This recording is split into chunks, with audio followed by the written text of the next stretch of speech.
सबसे ज्यादा एनर्जी कहां लगती है? स्त्री के संग में। इसलिए कहता हूं कि ब्रह्मचर्य का पालन करना सीखो। आजकल लोग लड़के शादी के पहले 4-4 लड़कियों के संग रहते हैं। क्या होता है? इनकी सारी एनर्जी खत्म। इसलिए आपने देखा होगा आजकल के लड़कों का मुंह धस जाता, ऐसे धस जाता, गाल धस जाते, आंखें बिल्कुल घुस जाती हैं। क्यों? इसने अपनी पूरी एनर्जी पानी में बहा दी, वेस्ट कर दी, ब्रह्मचर्य को बिगाड़ लिया। ब्रह्मचर्य की एनर्जी समाप्त। फिर बचा क्या? ढांचा बचा। ढांचा है आपके पास, एक थप्पड़ कोई मार दे तो आप गिर जाओगे।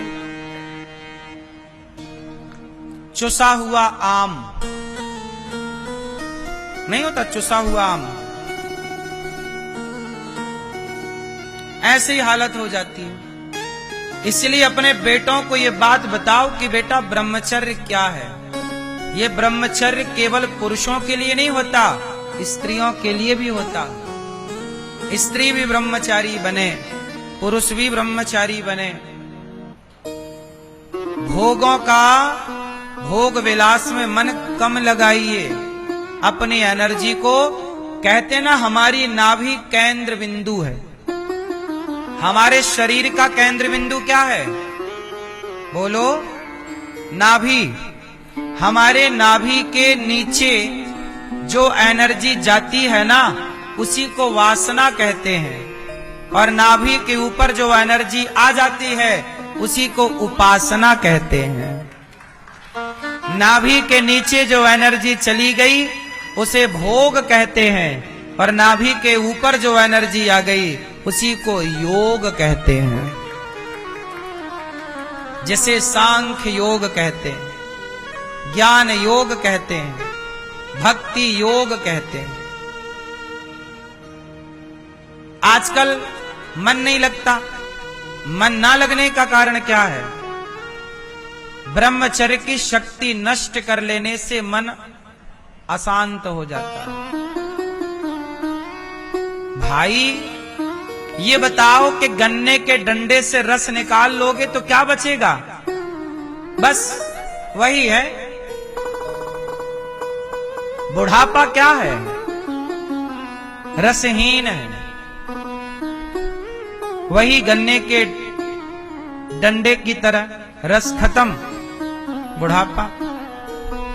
इसलिए अपने आप को देखो, ऋषि मुनि क्या करते हैं? ध्यान लगाए बैठे हैं, घंटों तक ध्यान चल रहा, भगवान का चिंतन चल रहा।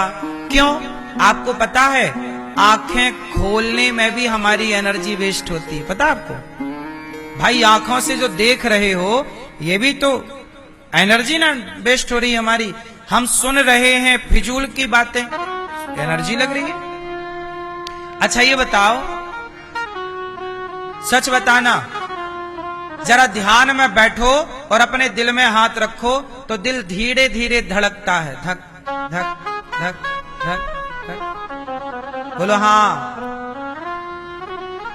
जब आप अपने ध्यान में डूबते हैं तो दिल भी धीरे धीरे धड़कता और सांसें धीमी धीमी चलती हैं।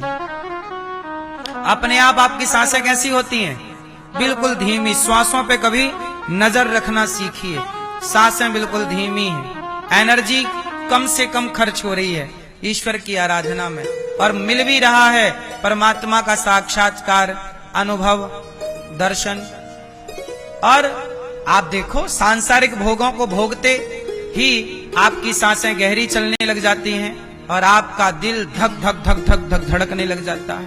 इसका मतलब है कि अपने आप को जितना हो सके उतना मन को भोगों से हटाकर और भगवान में मन लगाओ। अपना भला चाहते हो तो ये आपके लिए है।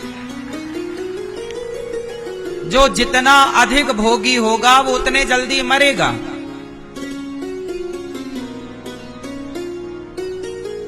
पहले के राजा महाराजा जल्दी मर जाते थे, पता है? 4-4 औरतें रखते थे, 5-5 स्त्रियां रखते थे। वो तो एक आप लोगों की एक है तो आप 60-70 तक चले ही गए। तुम भी 5 रख लो तो 40 में ही तय हो जाओगे। लिखवा लो हमसे, 50 के भीतर तुम फ्यूज। बोलो हाँ, वो तो भगवान कृष्ण है कि 16,108 पत्नियों के होने पर भी, सबसे 10-10 बेटा और 1-1 बेटियों के होने पर भी भगवान सदा जवान है, सदा सुंदर है। नाम है श्याम सुंदर, वीर्यवान है भगवान। इसलिए अपने बच्चों को ब्रह्मचारी बनाओ। इसलिए हमारे यहाँ पहला आश्रम ब्रह्मचर्य आश्रम, दूसरा आश्रम गृहस्थ, तीसरा वानप्रस्थ और चौथा सन्यास। पहला आश्रम ही हमारे यहाँ क्या है? ब्रह्मचर्य। पहले ब्रह्मचारी बनो, फिर गृहस्थ में जाओ। अब आजकल लड़का लड़की लिव-इन में रहते हैं, ब्रह्मचर्य पहले ही बिगाड़ लेते हैं और ब्रह्मचर्य बिगाड़ के फिर गृहस्थ में जाते हैं, तो फिर बाद में रोते, महाराज जी बच्चे ही नहीं पैदा हो रहा है। कैसे होगा? जिस पदार्थ से बच्चा पैदा होता है वो पदार्थ समाप्त हो गया तुम्हारे भीतर से। शरीर भी तो एक मशीन है। पहले ही आपने अपने ब्रह्मचर्य को बिगाड़ लिया तो बच्चा कैसे पैदा होगा? बच्चा पैदा करने के लिए जो पदार्थ चाहिए वो पदार्थ तब बनता है जब स्त्री पुरुष ब्रह्मचर्य का पालन करते हैं। आपको पता है? बात समझ में आ रही है कि नहीं? ब्रह्मचर्य का पालन करने के बाद ही संतान उत्पत्ति होती है। इसलिए आपने गाय और भैंस और बकरा और बकरी को देखा होगा, शेर और शेरनी को देखा होगा। शेर शेरनी रोज भोग विलास नहीं करते, गाय बछड़ा रोज भोग विलास नहीं करते। नंदी, जब गाय साल में एक बार, जब उसे गर्भवती होना होता है, तब वह नंदी के पास जाती है और नंदी के द्वारा गाय साल में एक बार गर्भवती हो जाती है। उसके बाद ना नंदी गाय को परेशान करता है, ना गाय नंदी की तरफ देखती है। सोचिए, साल में एक बार गाय नंदी के पास जाती है, एक बार सांसारिक सुख लेती है। यही हाल बकरा बकरी में भी है। बोलो हाँ। हर प्राणी, शेर शेरनी में भी यही सिस्टम है। मतलब जानवर होकर भी ये लोग कितने व्यवस्थित हैं। बात समझ में आ रही है? लेकिन आज का आदमी अपनी पत्नी को तो देखता ही है, 4 पड़ोसन और ताकता रहता है।